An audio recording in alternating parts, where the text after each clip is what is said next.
자, 오늘은 이제 8장, 9장 메시아의 권능을 행하다라고 하는 부분인데요. 우리는 주님께서 우리에게 주실 새로운 말씀을 기대합니다. 산상수훈을 마치고 이제 8장을 들어서게 되어지는데, 오늘은 이제 첫 시간입니다. 전체적인 8장, 9장에 대한 괴간을 나누면서 함께 은혜를 우리가 나누고자 합니다. 사도행전이 사도들의 권능을 통해서 하나님의 나라가 이 땅 가운데 세워지는 것을 기록한 사도들의 행전이라고 하는 것. 그렇다면 오늘 이 8장 9장은 무엇이냐? 메시아로서 오신 예수 그리스도의 권능들이 집중적으로 모아져 있는 메시아의 권능 행전입니다. 사도행전을 이렇게 축약해서 놓은 것과 같죠. 총 사건은 9개의 사건이 등장을 하게 되어지고, 그 9개의 사건 가운데 기적은 10개의 기적이 담겨져 있습니다. 그리고 그것을 받는 무리는 그룹으로 세 그룹이 나뉘어지고 있어요. 감사한 것은 마태가 읽는 우리를 위해서 무리가 바뀔 때마다 무엇을 만나러 놨냐면 각각의 결론을 만들어 놨어요. 그래서 각각의 결론을 내어놓고 장면이 한 장면, 두 장면, 세 장면, 카메라의 앵글이 바뀌듯이 이렇게 바뀌어집니다. 10개의 기적 가운데서 단 하나의 사건, 풍랑 사건을 제외하고는 모두 다 병고침과 귀신을 쫓아내는 기적입니다. 성경에서 이 치유와 죽기를 해결할 때 오늘 본문을 가만히 보면 결이 두 개로 나뉘어져요. 첫 번째 경우는 뭐냐면, 귀신 들린 자의 경우 같은 경우는 정신이 온전하지 않기 때문에 그 당사자의 믿음의 여부와 그 다음에 낫기를 원하는가의 그 의지의 여부에 상관없이 주님이 그냥 귀신을 몰아내십니다. 쫓아내십니다. 반면에 병자들의 경우는 체크를 합니다. 두 개를 경우 체크를 해요. 첫 번째는 뭐냐? 당사자, 병이 든 자의 당사자의 믿음, 아니면 그 병이 너무 중해서 그 사람에게 그 여부를 확인할 수 없을 때는 어떻게 하죠? 그를 데리고 온 자들의 믿음, 그가 속한 공동체의 믿음의 여부를 통해서 이 병이 고쳐나는 역사가 일어나게 되어집니다. 나병 환자는 마태복음에서 최초로 등장하는데, 무릎을 꿇고 주여라고 하는 이 위대한 호칭을 사용하고 분명한 신앙 고백을 합니다. 그리고 주님께서 나를 만져주시면 내가 분명히 낫겠나이다라고 하는 확신을 가지고 있어요. 분명한 신앙 고백, 분명한 확신 가운데서 주님께 나아간 이 나병 환자는 치유가 지체되지 않습니다. 말이 떨어지자마자 즉각적으로 치유가 일어나는 놀라운 역사가 일어나요. 그 다음에 등장하는 이방인 백부장, 최초로 등장하는 백부장 이방인입니다. 사도행전의 고넬료와 다른 사람이죠. 이는 나병 환자와 같은 동일한 신앙 고백과 인식을 이 사람은 가지고 있습니다. 그런데 놀라움을 금할 수 없는 것은 무엇이냐면, 병자가, 환자가 현장에 있지 않습니다. 멀리 떨어져 있다는 거예요. 무슨 치유가 일어나느냐? 장거리 원격 치유가 일어나요. 온라인 치료가 일어나나요? 즉각적으로 그것도 일어나게 되어집니다. 이거는 이 사람의 중병이 너무 심해서 누구의 믿음을 통해 즉각적인 치유가 일어나느냐? 백부장, 당사자의 믿음의 근거가 아니라 백부장의 믿음에 근거하여 일어나는 경우입니다. 9장을 보면 중풍병자가 나오죠. 이때는 여러분 당사자가 아닙니다. 우리가 잘 아는 대로 그가 속한 공동체 구성원들의 믿음을 보시고 주님이 뭐죠? 이 중풍병자를 치유해 주십니다. 귀신 들린 자의 경우를 볼까요?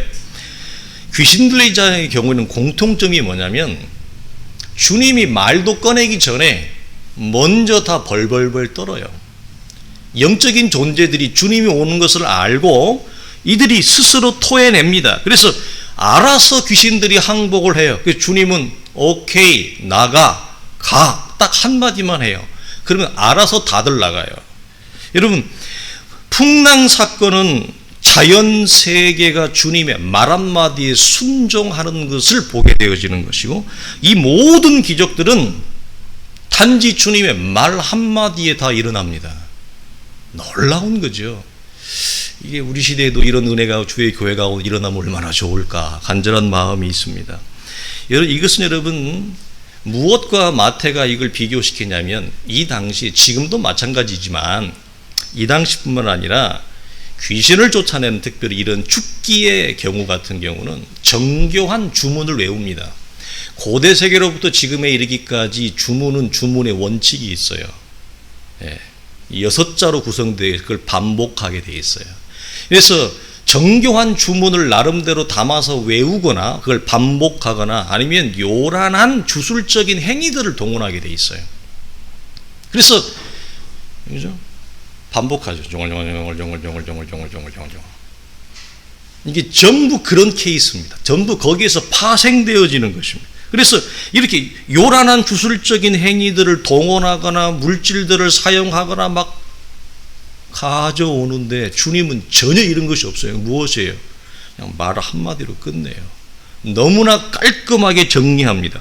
자, 주님의 말 한마디에 자연 세계가 순종하고 주님의 말 한마디에 영적인 세계가 순종하는 놀라움을 누가 봐요? 무리들이 봐요.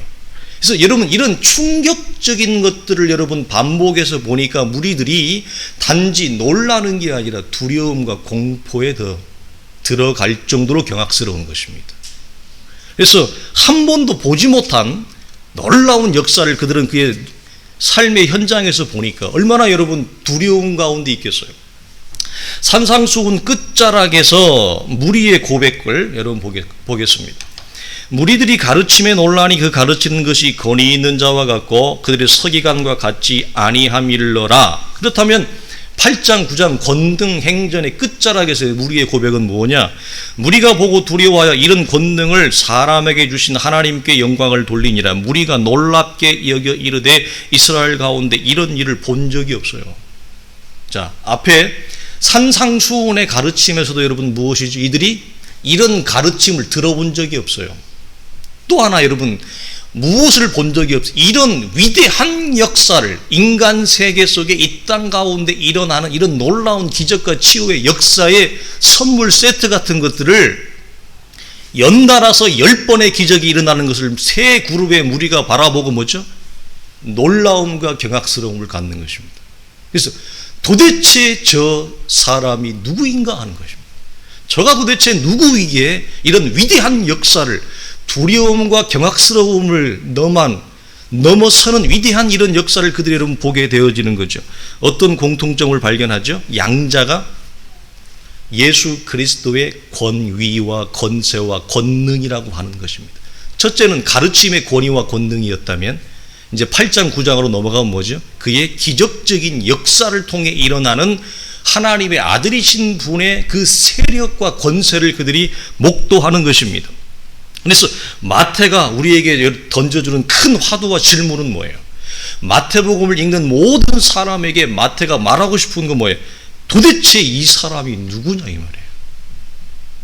이게 그냥 사람이냐 이 말이에요. 우리가 예수 그리스도 혹은 그리스도 예수라고 하는 말을 이렇게도 쓰고 역으로도 씁니다. 예수는 인간성을, 인간적인 면, 인성을 말한다면 그리스도는 뭐죠? 하나님의 아들이신 신성을 얘기하는 것입니다. 그는 단지 사람 예수가 아니라 하나님으로서 이 땅에 사람의 몸을 입고 오신 메시아라고 하는 고백이 뭐죠? 그리스도입니다. 그래서 마태가 우리에게 말하는 건 뭐죠? 이 사람은 단지 예수가 아니라는 것이에요.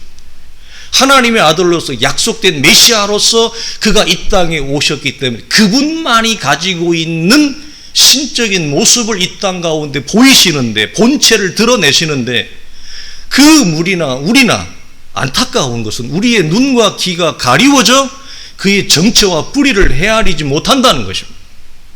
그래서 우리는 그를 단지 인간 예수로 분류하려고 하는 큰 어리석음을 병하게 되어지는 것입니다. 그래서 산상수훈의 시작과 이 권능행전의 마지막을 여러분 좀 한번 볼까요? 뭐라고 기록되어져 있는가 보면, 자, 산상수훈을 시작할 때 뭐라고 우리가 처음에 마태가 얘기하느냐? 예수께서 온 갈릴리에 두루 다니사 그들의 회당에서 가르치시며 천국 복음을 전파하시며 백성 중에 모든 병과 모든 약한 것을 고치나니로 시작했어요. 이게 뭐예요? 예수 그리스도가 하나님의 아들로 이 땅에 오셔서 그의 말씀의 가르침을 통해 무엇이 임했다? 하나님의 나라가 이 땅 가운데 임했다. 그다음에 마지막 권능행전의 마지막은 뭐냐? 그들의 회당에서 가르치시며 천국 복음을 전파하시며 모든 병과 모든 약한 것을 고치시니라. 이 두 가지를 시작과 마지막에 샌드위치로 딱 걸쳐놨어요. 성경을 볼 때 여러분들이 이렇게 보셔야 돼요. 앞에 시작과 마지막, 결론이 뭡니까? 전부 다 가르침과 능력을 행함. 이 양자는 무엇을 나타내는 거예요? 예수 그리스도가 도대체 어떤 분이신가라고 하는 그의 권위가, 내용이 무엇이기에 한 번도 들어본 적이 없는 내용을 우리가 듣느냐, 한 번도 본 적이 없는 기적적인 행사를 보느냐. 이 양자를 통해 마태가 말하고 싶은 건 뭐다? 하나님의 나라가 이 땅 가운데 임했다 이 말입니다. 그래서 종말의 시작은 그리스도의 오심으로부터 시작되는 것입니다. 이미 시작된 것입니다. 이미 하나님의 나라가 열어진 것입니다. 이미 하나님의 나라가 우리 가운데 시작된 것입니다. 그래서 그 하나님의 나라가 이 땅 가운데 임했다라고 하는 놀라운 객관적인 사인으로 무엇이 임하느냐? 모세의 율법을 성취하는 예수 그리스도가 오셔서 그 돌파를 주님이 깨어리고 새롭게 완성하시고, 또 하나님의 나라가 임했다라고 하는 사인으로 하나님의 나라의 대헌장이 뭐예요? 이사야나 예레미야를 통해 그의 나라가 임하면 눈먼 자가 눈이 띄고 저는 자가 뛰는 역사, 병든 자가 자유함을 놓는 역사, 이것이 임했다라고 하는 하나님의 강력한 임재와 나라의 도래의 특징으로 주님이 뭘 하시는 거예요? 병자들을 다 고치시는 거예요. 그분이 지나가는 곳에 사망이 생명으로 바뀌는 역사가 일어나는 거예요. 그분이 지나가는 곳에 어두움이 빛으로 바뀌는 역사가 일어나는 거예요. 이걸 무엇을 마태가 말하고 싶은 겁니까? 간절하게 너희가 기다려왔던 메시아 왕국 하나님의 나라가 이 땅 가운데 이렇게 임하였느니라. 이것을 보고도 모르겠느냐? 이런 가르침을 듣고도 모르겠느냐? 이런 권능을 보고도 모르겠느냐? 회개하고 돌이키고 깨달으라. 이걸 자신의 동족들에게 호소하고 있는 것이지요. 우리로는 뭐예요? 알아차리라 이것이죠. 여러분, 산상수훈의 이 전체적인 메시지는 우리가 성경의 큰 그림으로 보자면 이렇게도 말할 수 있습니다. 마태복음 8장 1절을 보면 예수께서 산에서 내려오시니 이렇게 돼 있죠. 산상수훈의 산에서, 이제 우리가 말하는 이 산은 뭐 높은 꼭대기 같은 산을 얘기하는 것이 아닙니다. 주님이 산상수훈을 할 때 그 장소가 산이었는데 산 비탈 같은 약간의 언덕이 있는 그런 장소입니다. 우리가 지금 높은 산이 아니에요. 그래서 약간 구릉지가 있는 비탈진 언덕 같은 그런 산지에, 그런 산을 말합니다. 거기서 내려오시니 이렇게 기록을 해요. 시작을 하면 이것은 마태가 의도성을 가지고 일부러 산에서 내려오신 이렇게 기록한 거예요. 어떤 의도성? 출애굽기 34장 29절을 보면 첫 번째 돌판은 깨지고 두 번째 돌판을 모세가 주님으로부터 받아서 증거판을 가지고 시내산에서 내려오시니라고 하는 장면이 있습니다.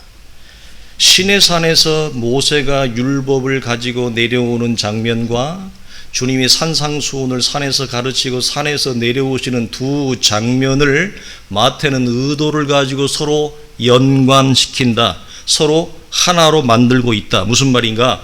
모세가 시내산에서 율법을 수여했다면 예수 그리스도 또한 산에서 새로운 율법을 수여하는 장면을 일부러 교차시키는 거예요. 동일하다는 거예요. 모세가 받은 그 옛 율법의 새 성취자로서 예수 그리스도가 오셨는데 그걸 어디서 완성하느냐? 동일하게 산에서 시작하고 산에서 내려옴으로 마친다. 이걸 우리에게 보이는 거죠. 근데 차이가 있습니다. 차이가 어떤 차이가 있죠? 모세는 첫 번째 돌파는 깨졌어요. 안타깝게. 왜 깨졌어요? 구원 이후에 이 율법을 주셨는데 이스라엘의 불순종과 죄악 때문에 이 첫 번째 돌판이 깨어집니다. 그래서 주님이 모세로 하여금 네가 이제는 네 스스로 돌판을 깎아라. 2개의 돌판을 다듬어 깎아서 가지고 올라와라. 주님이 거기에다가 말씀을 기록하게 하시지요. 첫 율법의 돌판이 깨어지고 두 번째 돌판으로 완성되어지는 이 압축을 구약에서부터 보여요. 이것이 무엇입니까? 인간이 가지고 있는 죄성과 악함이 구원을 받았다 할지라도, 하나님의 은혜를 알았다 할지라도, 말씀을 받았다 할지라도 얼마나 인간의 죄성과 부패가 강력한지 하나님이 주신 그 증거의 판을 감당하지 못하고 감내하지 못하고 깨어버리는. 그래서 궁극적으로는 우리가 율법으로 오신 주님을 깨죠. 어디서 깹니까? 십자가에서 깨버리죠. 이것이 인간이, 그래서 율법 앞에서 인간이 가지고 있는 자아상, 율법 앞에서 인간이 가지고 있는 현실을 하나님이 뭐죠? 보게 하셨어요. 그리고 그것을 이제 완전한 완성의 모습으로 오셔서 그 율법을 이루게 오셔서 어디에서? 산에서 산상수훈의 가르침을 통해 그 구약의 모세가 말씀했던 그 법을 산상수훈에서 여러분 완성하는 것입니다. 자, 이런 차원인데, 그래서 차이가 있다면 뭐죠? 주님은 아무런 증거판을 가지고 오지 않는다. 왜? 주님 자신이 율법의 본체예요. 주님 자신이 율법의 원천이에요. 주님이 모세의 두 번째 돌판, 즉 율법을 뛰어넘는 새로운 율법의 성취자요, 새로운 원약의 완성자로 오셨기 때문에 주님은 아무런 돌판을 가지고 오지 않았어요. 그럼 그 주님의 돌판이 뭐예요? 예수 그리스도의 몸입니다. 그래서 우리가 그 돌판을 깨듯이 주님의 몸을 깨는 겁니다. 인간의 죄성이. 그분 자신이 성육신화되어진 돌판으로 이 땅에 오신 것입니다. 따라서 모세는 이 모세 율법의 성취자인 예수 그리스도의 권위를 산상수훈의 가르침을 통해 하나로 일치시키고 하나로 연결할 뿐만 아니라 이것을 위해 주님이 오셨다라고 하는 것을 우리에게 보이고 있는 것입니다. 이러한 동일한 언약 성취의 차원에서 우리가 무엇을 봐야 되죠? 10개의 이적을 보는 것입니다. 그래서 우리가 이 차원에서 본다면 8장 9장에 등장하는 10개의 기적과 이적은 우리로 하여금 무엇이 연상되게 합니까? 출애굽기에 10개의 재앙을 우리가 연상하게 하죠. 언약의 차원에서 출애굽기의 10개의 재앙과 오늘 8, 9장에서 말하는 10개의 기적은 동일해요. 성취의 차원이에요. 공통점은 무엇입니까? 10개의 재앙과 10개의 기적 공통점은 무엇이에요? 애굽과 바로로 상징되어지는 죄와 사망의 세력에서 이들을 구원하여 살아계신 하나님의 권능을 보이는 것입니다. 하나님의 권능으로, 하나님의 능력으로 자기 백성을 구원하시는 것, 그것이 여러분 동일한 것이죠. 이것을 우리는 구속적인 기적이라고 합니다. 그냥 기적이 아니라 무엇을 위한 기적이다? 구속을 위한, 자기 백성의 구원을 위한 하나님의 기적이, 그래서 구속적인 기적이라 합니다. 이것은 단지 기적을 위한 기적으로 그친다든지 주님의 기적과 이사가 육체의 질병만을 해결하는 것으로, 치유하는 것으로 이해하는 것은 주님이 이 땅 가운데 행하신 모든 기적을 크게 오해하는 것입니다. 그래서 우리는 이 차원의 기적을 우리가 항상 기억하며 이런 말씀이 있어요. 주님의 기적은 기적 너머에 항상 무엇이 있다? 십자가가 있다. 주님의 기사와 이적은 그 너머에 예수 그리스도의 죽으심이 존재합니다. 즉 무슨 말입니까? 십자가 없는 그리스도의 구속적 죽음이 없는 기적과 이사는 참된 은혜와 역사라 말할 수 없다 이 말입니다. 그러니까 오늘날 우리가 한쪽으로 오해되어져 있는 편파성, 은사주의나 신비주의는 매우 크게 벌어진 것입니다. 주님이 이 땅에 오셔서 구속을 위하여 행하시는 위대한 기적의 역사를 매우 크게 오도하는 거라고 우리가 할 수 있죠. 자, 이런 차원에서 마태가 오늘 인용하는 이사야 53장은 육체적 치유가 다가 아니라 무엇을 말합니까? 이사야 53장 고난받는 종을 여러분 찬양하는 그런 노래 아닙니까? 근데 그 이사야 53장이 말하는 게 뭡니까? 육체적 치유를 말하는 것입니까? 영적인 구속을 말하는 것입니까? 영적인 구속을 말하는 것입니다. 육체적 치유 너머에는 무엇이 있습니까? 십자가가 있습니다. 그리스도의 고난이 있고 그 십자가와 고난은 영적인 치유를 말하는 것이지요. 그래서 육체의 병듦과 연약함을 주님이 들어 올리시고 우리의 연약함을 짊어지는 원천은 어디 있느냐? 예수 그리스도의 십자가에 있습니다. 그러니까 이걸 놓칠 때 사람들은 육체의 치유를 받았다 할지라도 잘못된 방향으로 그 길이 벌어지는 것입니다. 그러므로 그리스도의 죽음에 기초하지 않은 어떤 기적이나 이사, 가르침은 우리가 성경이 말하는 참된 가르침과 기적이라고 받기에는 어렵다. 그러나 인간의 연약함은 무엇을 놓칩니까? 이 죽으심을 놓칩니다. 십자가를 놓쳐버리고 주님의 권능을 단지 육체적 질병과 육체적 문제만을 해결하는 것으로 그걸 도모하거나 활용해버리는 연약함이 있죠. 그래서 마태복음 8장 4절에 보면 나병 환자의 경우를 여러분 잠깐 보면 여러분 이 나병 환자는 그 당시에 저주의 대명사였습니다. 그리고 어떤 질병보다도 사회적인 낙인이 강한 질병이었습니다. 아무도 접근하지 않습니다. 제가 한 달에 한 번씩 아산병원 피부과에 가는데요.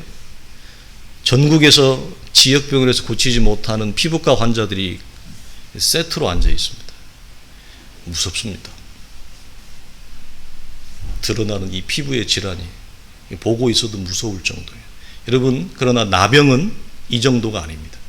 완전한 격리와 고립을 통해 사회적으로 항상 저주와 낙인의 대명사로 이겼습니다. 근데 이것을 주님이 말 한마디로 고쳐버립니다. 근데 고칠 때 아무도 이 사람을 만질 수 없습니다. 두려움과 공포 때문에. 요즘 코로나만 와도 두려워 공포해가지고 사람들이 다 마스크 끼고 다 도망가는데 이 몸이 허물어지고 고름이 떨어지는 몸을 누가 만질 수 있겠어요? 주님이 가서 그냥 어깨에 손을 딱 댑니다. 이래. 그 즉시 치유가 일어나죠. 이런 놀라운 역사가 일어나는데 주님 뭐라고 말씀하냐면 얘야 너 아무에게도 말하지 마 이런 얘기를 해요. 얼마나 여러분 깜짝 놀랐겠어요. 어떻게 이런 위대한 역사를 경험했는데 말하지 말라고 하냐 이 말이에요. 주님이 그 이유가 무엇일까요? 이런 것이죠. 주님은 무엇을 아십니까? 인생의 연약함과 악함을 압니다. 로마서에 있는 말씀대로 썩어지지 아니하는 하나님의 형상을 썩어질 것과 금수와 버러지 형상으로 바꾸어 버리는 인간의 연약함과 악함을 아시죠? 인생들이 무엇을 놓친 채 예수 그리스도의 십자가는 빼어버리고 그리스도의 죽음은 빼어버리고 그리스도에게서 나오는 그 능력만을 활용하여 인간의 병을 육체적인 질병만을 치유하는 것으로 이해하기 못하도록 예수 그리스도가 마태는 이것을 기록한 이유가 무엇이에요? 도대체 이 사람이 누구에게 이런 가르침과 이런 능력을 행하느냐 라고 하는 하나님의 아들로서 오신 참된 메시아로서 하나님의 나라를 가져오신 분으로 말하고 있는데 인생은 이걸 어떻게 받아들이고 이해한다? 예수 그리스도의 능력만을 도용하고 활용해서 육체적인 질병을 해결하면 되고 내 삶의 현실적인 문제를 해결하면 되는 그래서 현실적인 모든 괴로움과 갈등과 문제를 해결하는 예수 그리스도는 모든 문제의 해답이다. 이렇게 현수막 걸어놓지 못하도록 하려고. 아무에게도 말하지 마. 입이 막 근질근질했을 거예요. 세상에. 이 나병 환자가 나와 환자가 얼마나 여러분 입이 근질근질했겠습니까?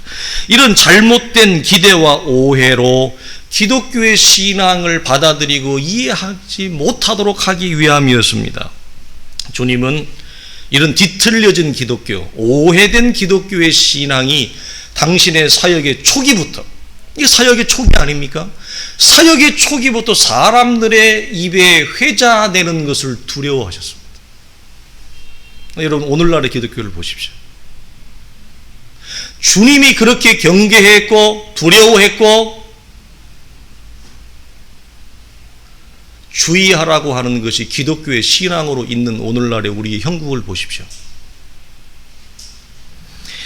사랑과 긍휼이 풍성하기 때문에 여러분 현실적인 고통, 그 다음에 육체적인 우리의 질병을 주님은 여러분 결코 외면하지 않습니다.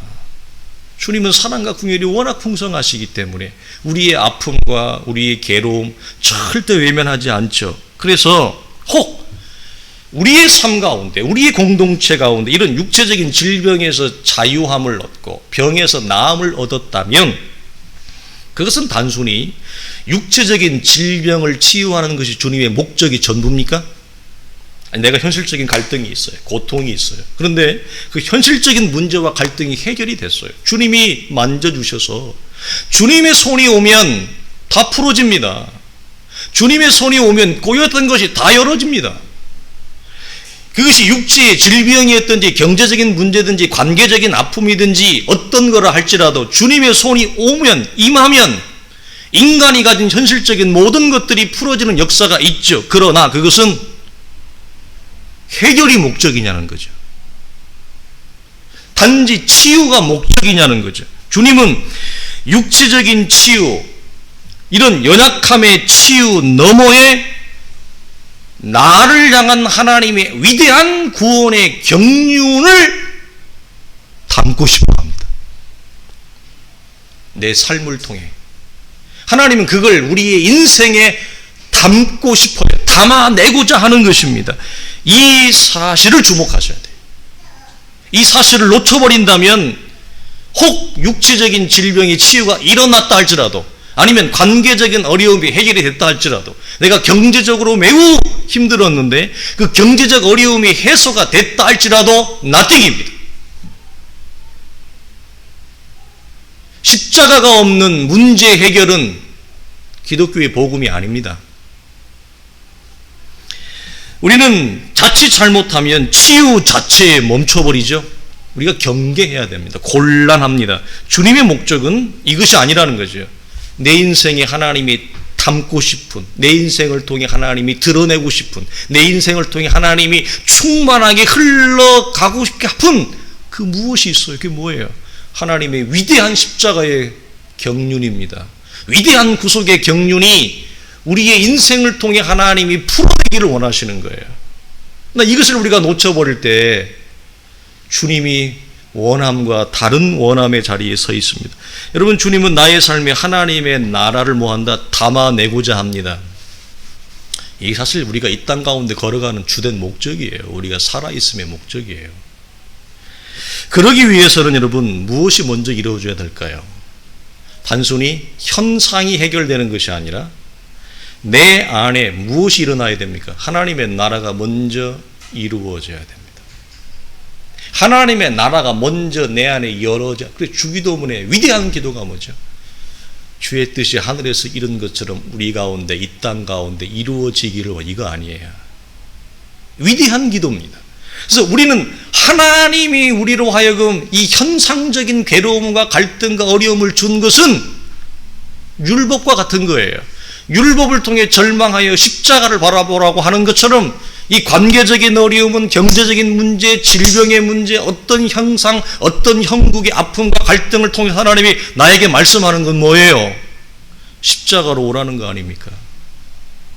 그래서 주님은 나에게 무엇을 담아내기를 원한다? 당신의 죽음, 거룩한 그리스도의 십자가를 우리 인생에게 담아내기를 원하시는 거예요. 그러려면 무엇이 먼저 우리 속에 이루어져야 됩니까? 하나님의 나라가 이 땅 가운데 내 안에 먼저 이루어지고 열어지는 역사가 먼저입니다. 그때 비로소 나는 하나님의 율법의 완성인 사랑이 나로부터 나옵니다. 이것이 산상수훈을 기록한 목적이, 궁극의 목적이에요. 산상수훈을 기록한 궁극의 목적은 듣고 끝나는 것이 아니라, 듣고 좋은 말씀이네, 은혜가 있네, 이게 아니라 산상수훈의 최고의 마지막 요체와 결정판은 뭐냐? 내 삶이 산상수훈이 되게 하는 거예요. 내가.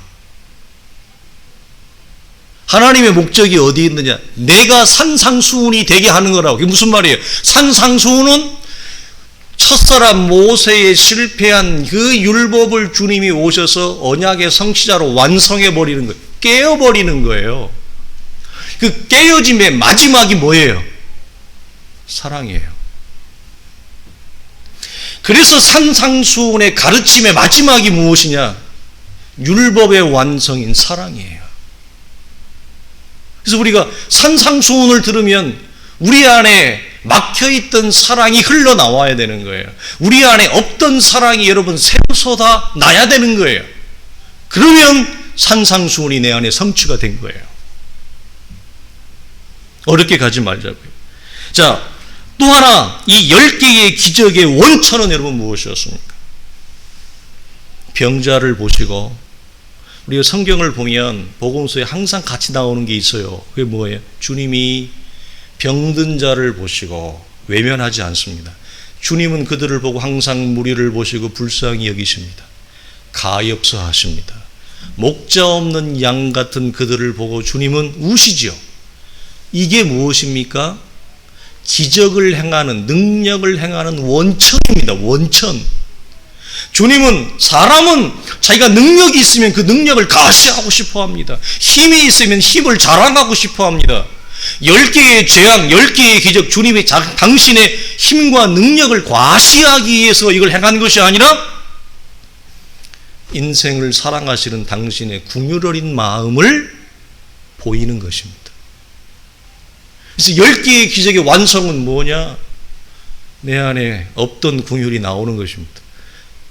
막혀있던 긍휼이 여러분 터져 나오는 것입니다. 그래서 산상수훈은 하나님의 율법인 사랑을, 10개의 기적은 하나님의 긍휼이 우리 안에 이루어지도록 하는 것, 이것이 마태가 우리에게 뭐죠?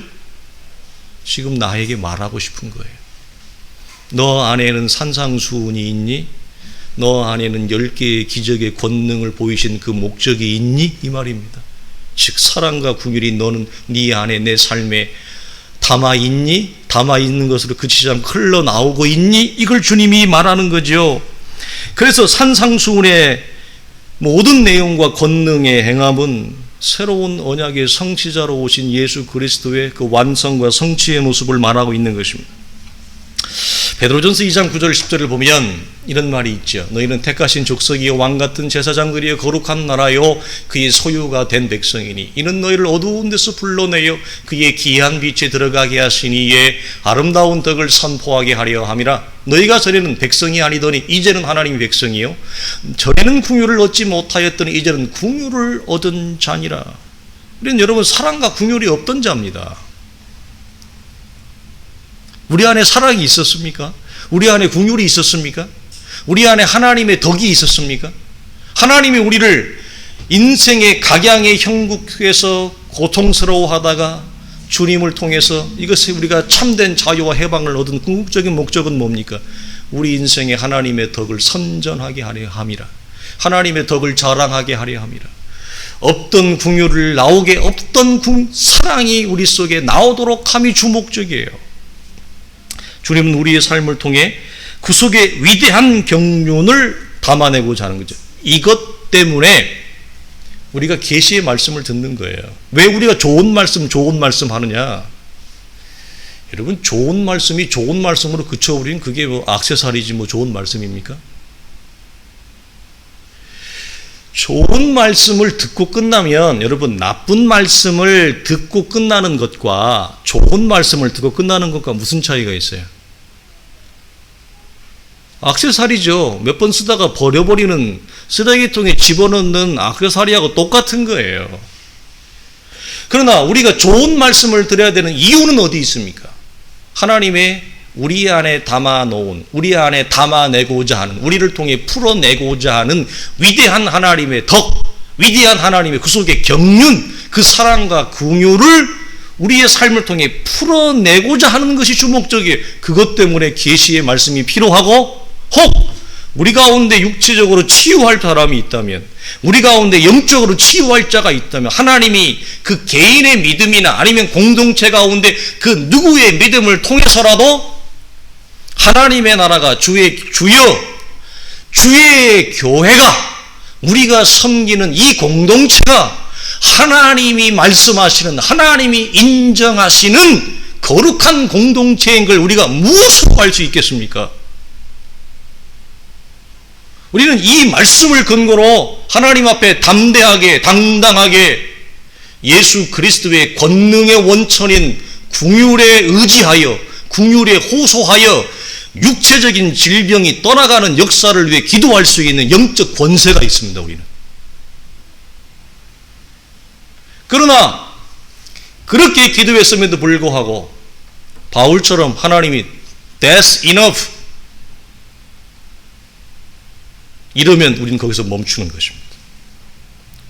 하나님의 위대한 구속의 경륜이 있지만 하나님이 됐다고 그러면 바울처럼 멈추는 신앙의 위대함도 있는 것입니다. 그러나 우리는 어떤 권세를 가지고 있습니까? 병자를 위해 기도할 영적 권한과 권세가 있습니다. 그리고 혹 하나님이 그 병자를 치료해 주신다면 그것의 목적은 하나님의 덕을 내 인생에 풀어내고자 함입니다. 하나님의 위대한 구속의 경륜을 하나님이 내 인생에 담아내고자 함이라고 하는 사실입니다. 이제 사람들의 교회 성도들이 지향해야 될 바는 여러분 분명하고 명확합니다. 삶의 걸음에서 확인해야 될 두 가지, 사랑과 긍휼이죠. 그리스도 안에서 어렸을 때는 지식과 알매 목말라 합니다. 그러나 바울이 말한 대로 내가 장성에서는 어린아이 이것을 버렸노라 라고 얘기하는 것처럼 이제는 내가 진리 안에 있음을 어떻게 확인합니까? 여러분, 내가 주 안에 있음을 어떻게 확인합니까? 여러분은 무엇으로 확인하십니까? 내가 사랑과 긍휼을 담아내고 있는가? 결국은 이 문제입니다. 지난주에도 전화통화를 하면서 제가 굉장히 가슴이 아프고 답답한 경우가 한 번 있었는데요. 여러분, 모든 기독교적인 지식과 교양과 정보를 탐독하고 배우는 목적은 어디 있습니까? 제가 왜 추천도서를 여러분에게 추천해드립니까? 모든 기독교적인 지식과 정보와 내용을 탐독하고 우리가 고민하고 묵상하는 그 끝은 무엇입니까? 여러분, 성경적인 기독교적인 진리를 우리가 묵상하고 연구하고 그것도 하루도 아니고 이틀도 아니고 5년, 10년, 20년, 30년을 이 길을 가는 이유는 어디에 있습니까? 모든 기독교적 지식의 진리의 끝은 여러분 사랑입니다. 긍휼입니다. 진리가 많다고 그러는데, 지식이 많다고 그러는데 사랑과 긍휼이 나오지 않는 기독교적인 지식과 진리는 틀린 것은 아닙니다. 과정 중에 있는 것입니다. 그렇죠? 과정 중에 있는 것입니다. 그러나 무엇이 있습니까? 아직 내 삶에서 사랑과 긍휼이 나오지 않고 있다고 하는 걸 우리가 역으로 확인하며 나는 더 이 길을 걸어가야 되는구나. 나의 미성숙함과 완성되진 모습 앞에서 우리는 이 싸움을 그래도 뭐죠? 그래도 포기하지 않고 하나님 앞에 해나가는 것입니다. 여러분 반드시 기억하십시오. 여러분 수없는 날을 탐독하고 연구하고 몸을 상하면서까지 앉아있는 이유는 결국은 이것 때문입니다. 담백하게 딱 하나로 나옵니다. 이것을 우리가 추구해야 되죠. 그래서 여러분 특별히 인생이 가지는 근원적인 한계를 보는 안목을 보십시오. 그 근원적인 한계 속에서 반복적으로 허덕이는 인생을 보십시오. 그리고 그 갈등을 보십시오. 갈 바를 몰라 하는 그 목자 없는 영혼의 그 가엾음을 보십시오. 그 모든 인생이 가엾습니다. 이 땅에서 살아가는 모든 인생의 뿌리가 근본적으로 가엾습니다. 그러므로 우리 안에 그 인생을 바라보면서 주님이 우리를 바라볼 때 가졌던 그 영혼의 굶주림에 대한 가엾음, 이게 뭐예요? 긍휼. 이 긍휼이에요. 그러니까 주님이 육체의 질병을 치유해 주는 그 원천과 뿌리가 뭐냐? 이 긍휼 때문에 그래요. 이 긍휼이 우리 안에 여러분 흘러나는 거, 사랑이 훈련하는 것. 결국은 이 기결로 간다. 결국은 이것으로 갑니다. 왜? 이게 주님의 마음이잖아요. 주님의 마음이잖아요. 그러니까 우리가 주님의 마음을 가지지 않고 사랑과 긍휼로 다른 사람을 쳐다보지 않으면 우리 속에 일어나는 건 무엇입니까? 수도 없이 많은 이 내면적인 어두움의 찌꺼기들, 수도 없이, 그것도 실수 없이, 어떻게 그렇게 쉬지도 않고 우리 안에 이 한 편도 안 되는 이 조그마한 몸뚱어리 안에서 어쩌면 그렇게 밤이고 낮이고 쉬지도 않고 끊어지지도 않고 어둡고 부패한 찌꺼기 같은 생각들이 수도 없이 올라오는지, 이 마음이 주님의 마음으로 바뀌는 거죠. 그 영혼을 불쌍히 여기시고 사람을 불쌍히 여기시고 그 긍휼 어린 눈으로 사람을 사랑하시고, 그것이 우리가 싸워야 될 영적인 싸움이며 씨름이다. 근데 우리는 감사한 것은 이미 이 자리에 우리가 들어온 자라고 하는 것입니다. 그래서 이미 이 자리에 들어왔기 때문에 우리가 계시의 말씀을 따라 이 싸움을 하나님 앞에 선하게 잘 싸워가면 사랑과 긍휼이라고 하는 풍성한 열매는 우리 속에 무엇이 어떻게 보면 보장된 열매이거죠. 그걸 누가 주 안에서 조금 더 빨리 성취하느냐, 조금 더디게 성취하느냐의 차이일 뿐입니다. 우리 사랑하는 성도들이 이 열매에 모두 이룰 수 있기를 주님의 이름으로 간절히 축원합니다. 기도하겠습니다. 하나님 아버지 감사합니다. 산상수훈과 마태복음 7장과 이 9장의 이런 말씀이 사랑하는 주의 교회와 우리 사랑도의 개개인의 삶의 영역과 걸음에서 오늘도 힘들어하며 넘어지며 씨름하며 좌절하며 답답해하며 무거워하는 인생들의 걸음 속에서 온전한 산상수훈이 이루어지며 성취가 되어지며 주님의 위대하신 권능과 치유의 역사가 우리의 삶 가운데 드러나며 나타나 우리의 걸음이 하나님의 나라의 백성의 걸음이요 하나님이 우리와 함께하며 동행하는 위대한 역사로서의 걸음인 것을 날마다 확인하며 우리의 걸음을 통해 맺혀질 주님의 마음과 사랑과 긍휼의 풍성함으로 열매 맺기를 소망하는 사랑하는 온 성도들의 걸음 속에 하나님의 위대한 경륜과 위대한 격려가 오늘도 이 걸음을 걷게 하심을 감사함을 드립니다. 우리 주 예수 그리스도의 이름으로 기도하옵나이다. 아멘.